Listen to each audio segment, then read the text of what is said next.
이런 끔찍한 전술은 절대 용납할 수 없다. 월드컵을 불과 3개월 앞두고 홍명보 감독이 주선한 친선 경기에서 전례 없는 참사가 벌어지면서 팬들의 분노가 고조되고 있다. 홍명보 감독은 경기 후 인터뷰에서 선수들에게 참사의 책임을 전가하며 팬들의 분노를 더욱 부추겼다. 이러한 상황 속에서 여러 한국 대표팀 선수들이 홍명보 감독의 전술을 직접적으로 비판하는 인터뷰를 공개하면서 여론의 비난이 더욱 거세지고 있다. 일각에서는 이번 참사가 예상됐던 일이라며 경기를 자세히 보면 수비의 핵심인 김민재 선수가 홍명보 감독의 부하 선수에게 극도로 화를 내는 모습이 포착됐다고 지적한다. 팀 내에서는 김민재 선수와 그가 이끄는 수비진, 그리고 홍명보 감독의 전술에 편애받는 일부 선수들에 대한 반감이 강하게 나타나고 있다. 손흥민 선수 역시 이러한 상황을 인지하고 있다는 이야기가 나오면서 팬들의 궁금증을 자아내고 있다. 더 보리 그 실상을 자세히 살펴보겠다. 코트디부아르와의 경기에서 득점 없이 4골을 실점한 후 홍명보 감독은 경기 후 인터뷰에서 선수들의 집중력 부족을 질책해 팬들의 거센 비난을 받았습니다. 그는 휴식 시간이 있었는데 그 전까지는 체력 상태가 매우 좋았음에도 불구하고 예상과 달리 3분간의 휴식 후 집중력이 흐트러지는 모습을 보였다. 월드컵이 다가오는 만큼 이 부분은 매우 중요하다고 생각한다고 말했습니다. 현장에 있던 기자들이 선발 출전했던 서령우 선수에게 홍명보 감독의 황당한 발언에 대해 질문하자 서령우는 공개적으로 반박했습니다. 우리가 잘하면 상대에게 좋은 기회가 될 수 있고 반대로 우리가 밀리면 우리에게도 좋은 기회가 될 수 있다. 그런 휴식 시간은 우리만 겪는 것이 아니라 상대도 겪는 것이다. 그런 이유로 경기 결과를 바꾸는 것은 핑계에 불과하다.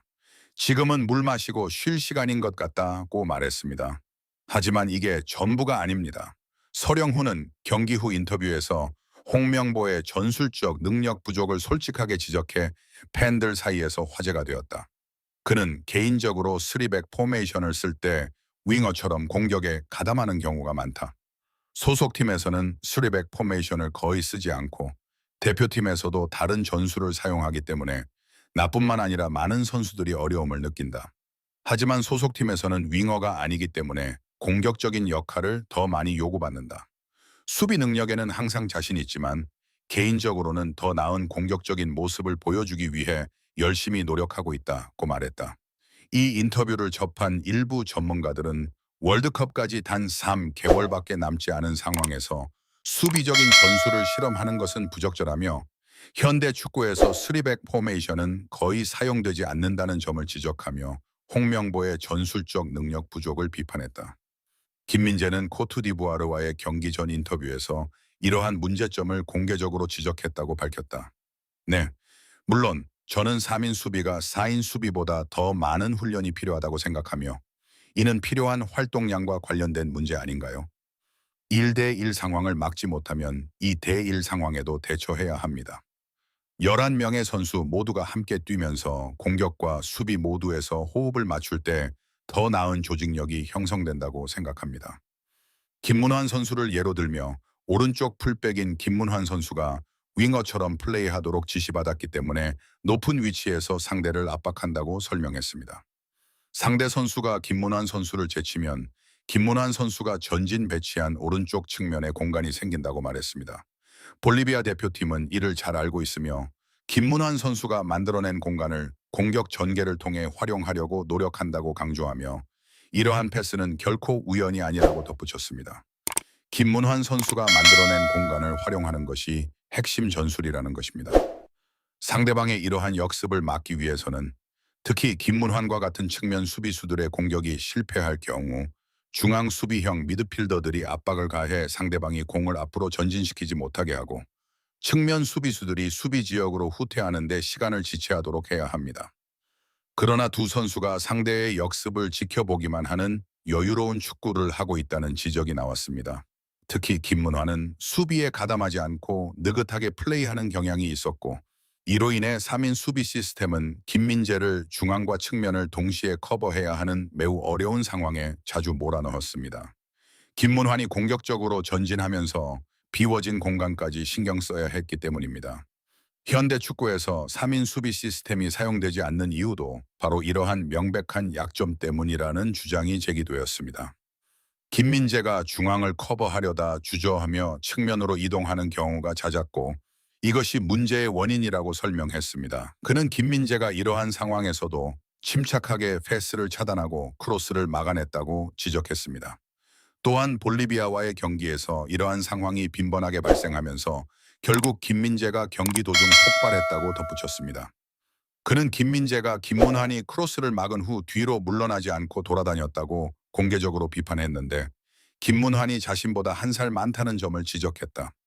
그러나 김민재는 중앙 수비수로서 수비 전체를 조율하고 조절하는 역할을 맡고 있기 때문에 측면 수비수들은 각자의 포지션에 따라 중앙 수비수의 지시를 따르는 것이 당연하다. 언뜻 보기에 한국 사회에서는 용납되지 않는 행동처럼 보일 수 있지만 히딩크 감독은 과거 한국 선수들 사이의 위계 질서 때문에 선수들이 제 역할을 제대로 수행하지 못하는 것을 막기 위해 경기 중 선수들에게 비공식적인 대화를 하도록 지시한 바 있다. 그런데도 그들은 김문환의 수비 가담 부족이 문제라고 주장했지만 홍명보 감독은 그가 공격형 측면 수비수라는 이유만으로 계속해서 오른쪽 측면에 기용했다. 그들은 김문환을 오른쪽 풀백으로 기용하고 주전으로 내세운 것이 코트디부아르전에서 모든 포지션을 뒤흔들어 선수들이 소속팀에서 평소 뛰지 않는 낯선 포지션에서 뛰게 만들었다고 지적했다. 설령구는 소속팀의 400 수비 포메이션에서 오른쪽 풀백으로 뛰는 선수인데 이 경기에서는 김문환이 오른쪽 윙에 배치되어 주전으로 기용되면서 설령구는 자신이 선호하는 왼쪽 풀백에서 뛰어야 했다는 것이다. 이는 선수의 잠재력을 절반으로 줄인 이상한 선수 기용이라고 그들은 비판했다. 그들은 이러한 이례적인 선수 기용이 곧바로 첫 실점으로 이어졌다고 지적했다. 언뜻 보기에는 조유민이 상대와의 몸싸움에서 져서 실점한 것처럼 보이지만 첫 번째 패스를 보면은 문제는 조유민이 아니라 수비 시스템에 있었다는 것이다. 그는 김문환이 공격 상황이 아닐 때에도 비정상적인 위치로 자주 전진하는 것을 지적하며 상대팀은 김문환이 비워둔 위치가 약점이라는 것을 너무나 잘 알고 있기 때문에 곧바로 롱패스를 넣어 공간을 공략한다고 덧붙였다.